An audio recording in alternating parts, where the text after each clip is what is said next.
is that tomorrow 5 p.m. legislature party meeting that will decide on the new chief minister presumably. So it's almost in fast forward mode in a way. And the fact that Mallikarjun Kharge is the Congress president national and is in Karnataka, is from Karnataka, probably makes that a little bit faster. You don't need to fly to Delhi. For once you can avoid the Bengaluru to Delhi flight. Delhi is coming to Bangalore. And it really reflects what this election has been, much more localized and much more about Kannadigas will decide what Karnataka wants. We've got, all the Kannadigas here, right? Absolutely. You will decide what Karnataka wants. Absolutely. We're getting Absolutely. Ramakrishna Upadhyay to translate, Professor Shastri to translate. This is your election now. Rahul and I can go and wait for the next big one. Radip, a nice new narrative is emerging. If we listen to Mr. Kharge and then Mr. D.K. Shivkumar, the first one is, the narrative of saying BJP Mukt Dakshina Bharat. Now, I wished it was not that. I wished it was a Congress Yukta Bharat rather than a Mukta, because Mukta is negative. Because Rahul Gandhi's story is a positive one, and he's brought in the story of love. I will not call it love story, but it's the story of love returning. And the second narrative is the battle narrative versus the war narrative. And I think the clear idea is Karnataka is a battle, and the war is actually going to be the national election. Yeah, I thought that was a real punchline from Kharge. It definitely was a punchline. No, you see, can I say something? One thing, very difficult. He's 80. He comes from a Dalit community. Not easy to target him on dynasty. Not easy to target him for Parivarvad. Not easy to target him in the easier manner that you can target the Gandhis. You can play the Karma Yogi versus... Namdar versus Kamdar. How do you do it with Kharge?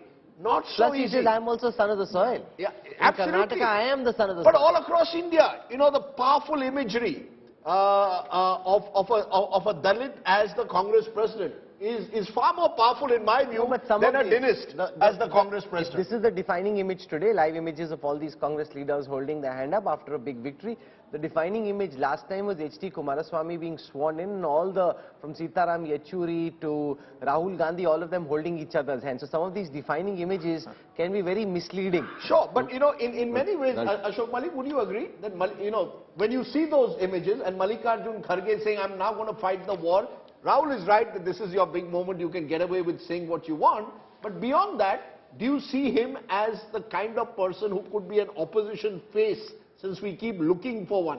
With due respects, Mr. Kharge's life story is a great life story. Yes. Dalit who came from a very underprivileged background and made it to the upper echelons of politics. A Kamdar in that sense. Absolutely, I have a lot of regard for him.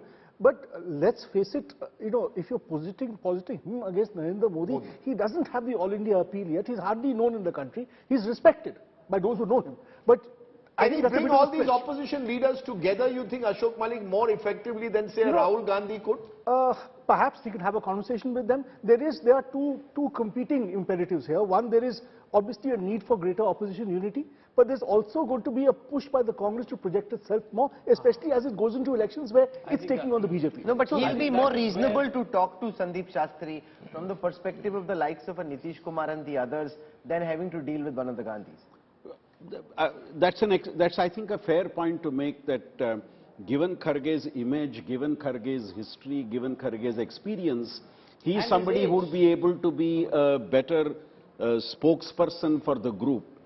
I also would join Rajdeep's point. If you look at what we have seen the last half an hour, on the national stage, you have now an important event in Karnataka.